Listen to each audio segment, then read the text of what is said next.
Phil Steele doesn't have the Gators in his top 25. Not sure I agree with that. That's coming up next here on Gators Breakdown.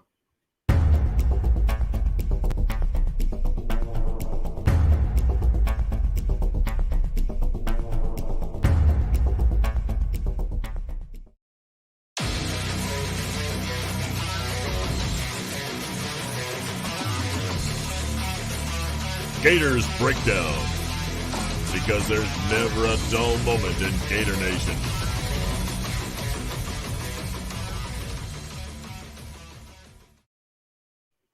All right, here we are again for another Gators Breakdown thought of the day on this Monday, July 12th.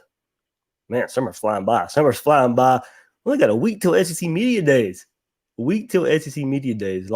lot going on next week, but a lot to discuss here on this episode of Gators Breakdown. I'm your host, David Waters. You can find me on Twitter at GatorDave_SEC. Today's topic, today's thoughts, very surprising to me. Phil Steele, everybody knows his preseason magazine that comes out every summer. We've had our preseason magazine discussions about a month or so ago, but Phil Steele, his comes out a little bit later than Athlon and Lindy's. Comes out with his top 25, and the Gators, the Florida Gators, are not in Phil Steele's top 25. Whew, that's kind of surprising to me.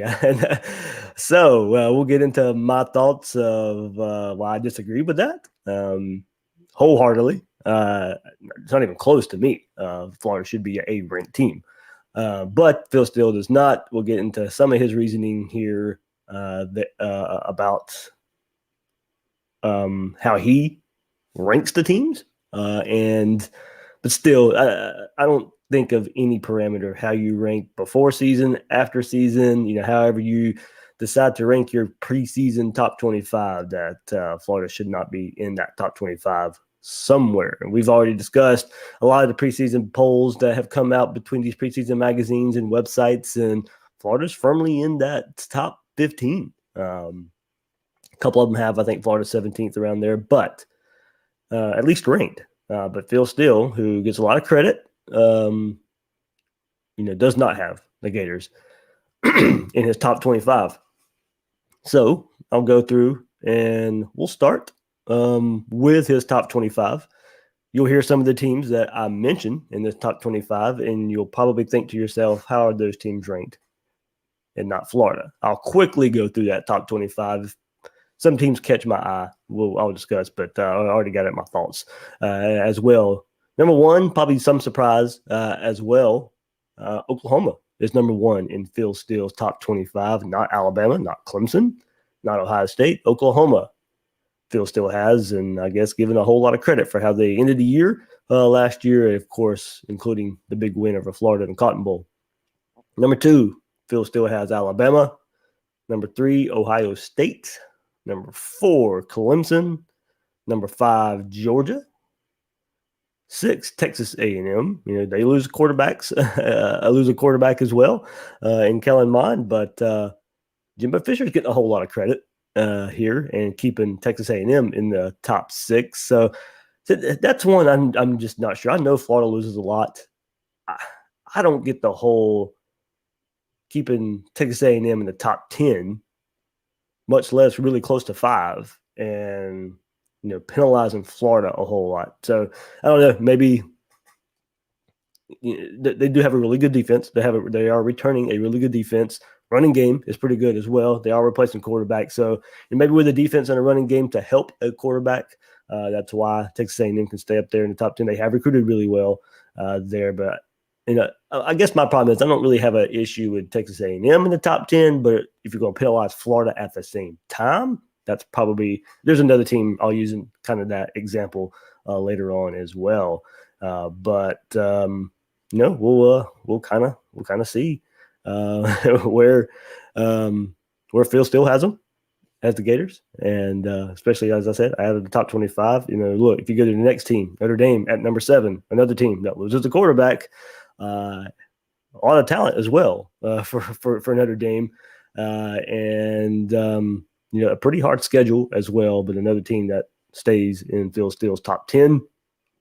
Iowa State, number 8. Washington, number 9. Cincinnati, number 10. That's we've seen Cincinnati in every poll up there comfortably in that top 10. Wisconsin, number 11. North Carolina, number 12. About as low as we've seen them in a lot of these preseason polls. USC, number 13. Penn State, number 14. That one's kind of surprising to me there. Utah, 15. Not sure I see that one either. Miami, number 16. LSU, number 17. I'll get into that later. But remember that one. Indiana, number 18. Didn't Ole Miss beat Indiana in a bowl game last year? Yeah. Oregon, number 19, about as low as we've seen them in Phil Steele's rankings. Texas with a new head coach in Steve Sarkisian and all their issues that they've had over the last few years. They're ranked in Phil Steele's top 25 at number 20. Arizona State, number 21. Louisiana, the Raging Cajuns at 22. Iowa, 23. Coastal Carolina, 24. TCU, 25. There's the top 25. As I mentioned, there are no Florida Gators in Phil Steele's top 25. He has the Gators number 27. You can say they're splitting hairs, of course. There's not much difference between 27, 25, 24, that top 20 there. But, really, Florida behind TCU, Coastal Carolina, Louisiana. And look, we'll get into how Phil Steele comes up with this. Ranked 27th to open the season, says a challenging schedule combined with heavy talent losses will cause Dan Mullen's team to go in the wrong direction this season.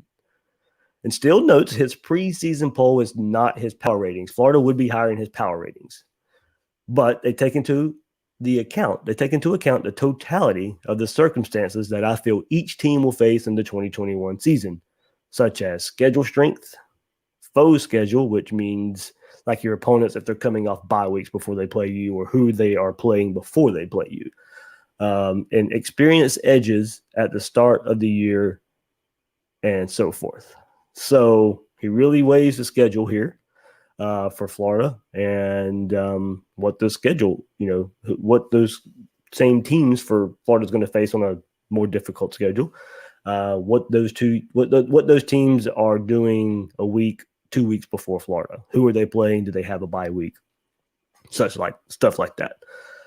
While, and I'll go into my thoughts kind of there, but what this really, so it's not a preseason poll per se. It is how Phil Steele thinks the teams will finish. So he's weighing schedule. He's basically predicting Florida won't do good with that kind of schedule. This is not a preseason, where schedule doesn't really matter. And it shouldn't in traditional preseason polls, your AP, your coaches, or whatever poll that the playoff committee wants to use that they kind of hide or whatever, that shouldn't include schedule strength or anything like that.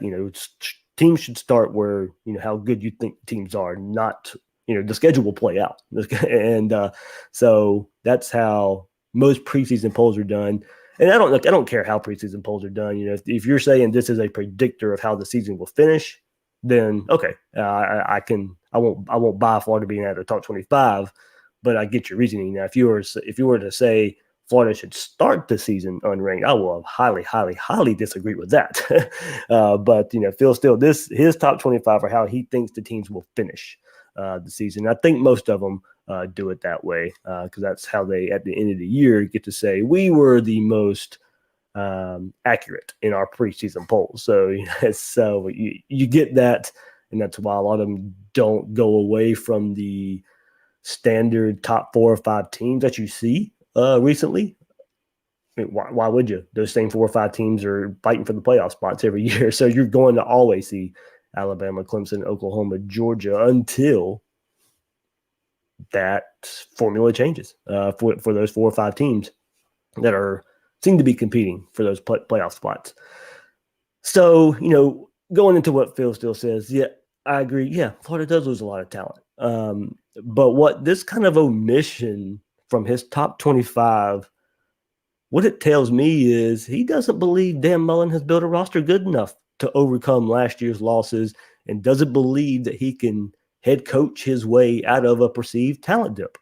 And look, this is it's a preseason poll of how he thinks teams will finish. But no matter how you look at it, it would take Florida with that schedule and being in the SEC. It would take Florida 5 losses to not be ranked. 4 losses and you'll be ranked. And Florida's schedule really isn't all that hard outside of Bama and Georgia. Add LSU in there, as well, because they beat Florida last year as a bad team. Or they'll bounce back and be more like the LSU that we know. So you must include, if you're looking at Florida's schedule and games that could possibly lose, you start with Alabama, you start with Georgia, and you throw LSU in there too because they did beat Florida last year, even as a bad team. And traditionally, LSU is a team that gives Florida fits back and forth between Florida and LSU. So you include LSU into that. That's 3 games, I think, where Florida wins at least one of them. I don't think they win all 3, but they win at least one of them. I think that's how I think the season plays out. We'll get into that closer as the season goes with predictions and stuff, but just based on trying to have a rebuttal for Phil Steele here, I mean, I'm looking at 3 games for Florida. I think they win one of those. And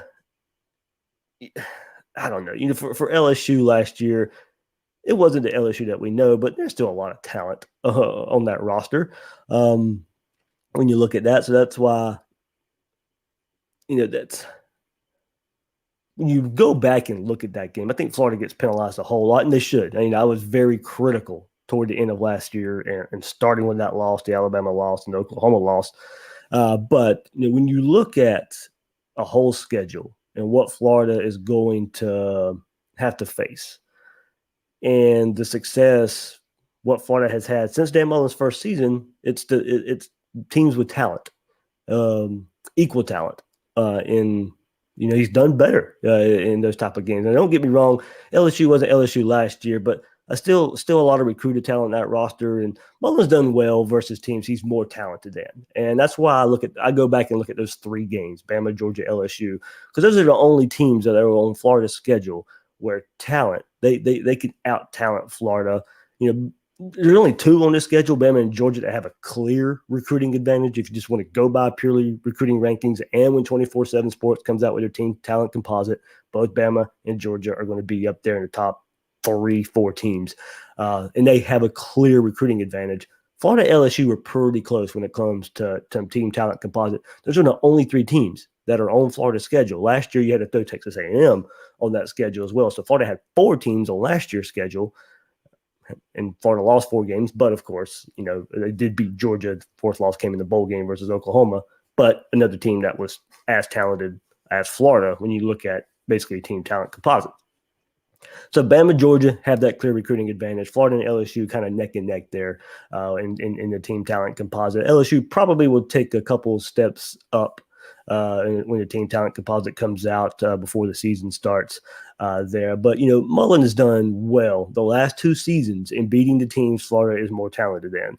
The losses of Kentucky's of the world, we don't see those. The Kentucky's and the Missouris, that haven't happened since Dan Mullen's first year in 2018. 2019, your only 2 losses of the season, LSU and Georgia, the 2 teams that played in the SEC championship game, the 2 teams that had more talent than you. Like I said, go back to 2020, teams you lost, you beat 1 team that had more talent than you, Georgia, but you did lose Alabama, you did lose LSU, and you lost Oklahoma as well. So you look at it that way, and then Texas A&M, of course, earlier in the season, another team that has similar or more talent when you go and look at it. So Connor O'Gara from Saturday Down South. I was doing some research on this, trying to look for Phil Steele's top 25 and all that, and then come across his article where he's basically laying out the same thing, that Florida should be ranked, and that it's an omission for Phil Steele not to include Florida in his top 25. But Connor O'Gara from Saturday Down South had a great point as well when I come across his article, basically relaying the same message I have been here. He says, quote, "What's bizarre is Steele's ranking, or lack thereof, seems to be based more on a 3-game losing streak than the fact that in 3 years of the Mullen era, Florida only has 2 losses against teams that finished unranked. Say what you want about Florida's upside, the floor has still been proven to be worthy enough of a set it and forget it top 25 ranking. The Gators are riding a streak of 36 consecutive games played as a top 25 team. So, really good point there. Florida only has 2 losses against teams that finished unranked. There you go. I mean, and what that would be LSU last year and Missouri in 2018. I'm assuming that's the 2 teams if I'm thinking off the top of my head, right? So there you go. Dan Mullen has still done a really good job of beating the teams he's supposed to beat. But when that talent level raises and it's near or above Florida, that's the games he's struggling in. So, got to get better there. But when you take a look at Florida's schedule, and yeah, you want to perceive it, it is going to be a little more difficult. You are playing Alabama, you are playing LSU, the 2 most talented teams in the SEC West. You do play Georgia. That's 3 teams right there. The rest of the schedule should be pretty manageable. And as long as, Florida and, Mullen continue that trend of beating the teams that he's more talented than, then, to me, I think you're only looking at 2 losses because I think you win at least one of the Bama, Georgia, LSU trio. Got to get past that Kentucky-Missouri game, whatever a lot of fans, a lot of pundits out there are pointing to those 2 teams out there that could maybe surprise in the SEC East. And, you can't have that slip up versus those 2 teams. You have more talent. You got an experienced but not starting experienced quarterback. So, it kind of goes to the next point there. While it still says he sees heavy talent losses, and that's true. We know that's true. But I'll go back to my original point. That to me, he's saying that he doesn't believe Dan Mullen's a good enough coach to make up that difference in Dan Mullen's 4th season. And not just Mullen. I mean, to me, this also says there's no faith in Todd Grantham making enough improvements on defense. And look, I was very critical of the defense last season. You guys know that if you listen to the podcast. But there's very little reason not to expect some sort of bounce back to a 2018, 2019, while still not a great defense. There was nothing special about 2018, 2019's defense. It'll be better. You get that defense even close to that, then it helps the team overall. My wish going into 2020 was just better situational football for the defense where the bottom fell out. We didn't get anything from the defense. It was better situational football versus teams like LSU and Georgia and stopping those teams on 3rd downs and sacks in important parts of the games. That was the step I was looking for the defense to take in 2020.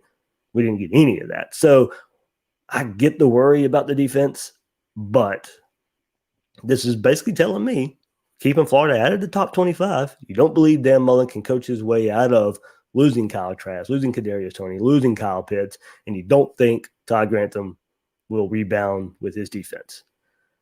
So, maybe he weighs that 3-game losing streak at the end of the season pretty heavy. I think I was as critical as anyone about those last 3 games. The bowl game, not so much. All the reasons we've talked about there. But really teams like TCU, Penn State, Arizona State ranked there. And the one I'll point out, LSU at number 17. And look, I have no issue whatsoever with LSU being ranked 17. But to have them ranked 17th and Florida not ranked at all, especially when it is said schedule strength is included, that makes little sense to me, seeing as LSU plays in the SEC West. They play Alabama. They play Texas A&M. They have a tough schedule as well. So, what we saw from LSU on the field last year, and granted, I know a lot of people want to point to those 2 games they won at the end of last year versus Florida versus Ole Miss. Okay, that's terrible. 2 of the worst defenses in the SEC. I'll give LSU credit for winning those games. They had a lot of talent deficiency as well. They had a lot of guys sit out toward the end of the season. But for what we saw LSU most of the season in 2020, if you're going to rank LSU going into 2021 and have them as a bounce back team, but somehow still penalize Florida for maybe the end of the year and some talent losses, I don't know what to say. I completely agree with that. Look, I'm not saying LSU should not be ranked. I think they should. I think there's too much talent on that roster. I think they'll have a bounce back season, nothing like what we saw in 2019. LSU would be a good team. LSU would be a top 25 team. But if you have them in the top 25, I don't see how you keep Florida out of the top 25. That's just where I go with that. So, there we go. That's kind of my summary of why I kind of disagreed there with Phil Steele. I don't agree with it. I can't see ranking some of the teams he ranked and not having Florida in that top 25. So, we'll see. Maybe it's some kind of look. I don't really believe in whole locker room material and all that. I think that stuff kind of dies down once the ball's kicked off. I think it can help in preparation just a little bit, but we'll see there. I'll go into some of your comments here on YouTube. Robin Dodd, pretty critical here. We almost deserved to start unranked after the Oklahoma game, though. That was our first look at the 2021 team and was absolutely pathetic. Yeah, a team that practiced 3 times and had to replace their whole receiver core in that. And a team that pretty much didn't – I mean, I go back to Dan Mullen's press conference right after Alabama, right after the SEC championship game, and he pretty much told us that was going to be that team's last game. They didn't take practice all that serious. They were ready for the season to be over with after that LSU game or after that Alabama game. Now, look, I'm not saying that's right. We can, critique that part all we want. I won't critique the game too much, but I'll critique the situation. Yes, I mean, fans bought tickets to that game. Fans cared about that game. Fans cared about watching that game. We didn't get the best performance. We didn't get the, all about setting a standard and playing at a high level. Leading up to that game with players sitting out and not taking part in that game. But 3 practices with so much change on offense, I mean, we should have probably expected that in what was going on there. So let's go into some more. Sorry, guys, trying to go through. Zach Permenter. Hope I said that right, Zach. Defense has nowhere to go but up, and Dan Mullen will have a fully open playbook for the first time during his tenure at UF. He also says, I could see Georgia beat Ryder, ranking UF outside the top 25, but I can't see anyone actually believing 26 other teams are better than Florida at the end of the year. That's pretty much where I go with it. I just can't see 25 better teams. And some of the teams that you do have ranked, I just don't see better than Florida. That's pretty much where it goes. And to me, it's going to take 5 losses. It'll take 5 losses for Florida not to be ranked. I don't see it with that schedule. As I said, there's 3 teams that you could say automatically. If you want to, I won't say automatically. I think others out there will say it. There are 3 losses automatically for Florida because of Georgia, Bama. I don't see how you count LSU as an automatic loss, but a lot of people out there are just because the game's in Baton Rouge and they expect LSU to bounce back. Okay, I still don't see 2 other losses. 8-4 is going to keep Florida ranked, and I'm not saying that's what Florida will be. I'm just putting out scenarios here for Phil Steele to actually be right about this, and I don't see it. Robin Dodd, obviously a publicity stunt. Fabian Tavares, hopefully I said that right, Fabian. Florida's easily a near top 10 team. Look, that's what we've seen in most preseason polls. Florida there in that 12-13 range. I think that's what Athlon and Lindy's has. Florida feels smoking some interesting stuff in office to influence the dumb choice. Florida's offense still going to be good. The biggest unknown is the defense. All right. Robin Dodd said it depends on who the losses are to. Nah, maybe. Like I said, if you want, say Florida does lose Alabama, Georgia, LSU, because that's what I'm pretty much expecting Phil Steele to predict there in giving Florida an unranked finish. And then if one of the other ones is Kentucky or Missouri, which I think a lot of people are, I still don't see it with 4 losses there. And don't get me wrong, at that point, what would be the best win on Florida's schedule? You'd have to see the season play out. If you do lose versus Alabama, Georgia, LSU, and say lose to Kentucky or Missouri, what would be the best win on the schedule? That's an ugly thought as well. So, but like I said, I think it's all. I don't think it will come to that. And I think we'll see Florida finish the season ranked and prove Phil Steele wrong on this one. And look, Phil Steele's a good guy. I've had him on the podcast before a couple years ago. There's some people think it could be a publicity stunt and all that. We'll see. He's given Florida a lot of respect the last couple of years. So we'll see where it ends up. I just don't think it will end up Florida as an unranked team. So, all right, if you're on Gators Breakdown Plus, hang on. I'll extend the episode just a bit. If you're not a member of Gators Breakdown Plus, please do so. GatorsBreakdown.supportingcast.fm. That's where you can join Gators Breakdown Plus if you haven't done so yet. Extend episodes there, as I'll kind of keep the interaction there with you guys. What you leave there in the chat, I'll extend the episode with here. So that'll do it for this thought of the day. I am your host, David Waters. You can find me on Twitter at GatorDave_SEC. Guys and girls out there, thanks for listening to this episode of Gators Breakdown.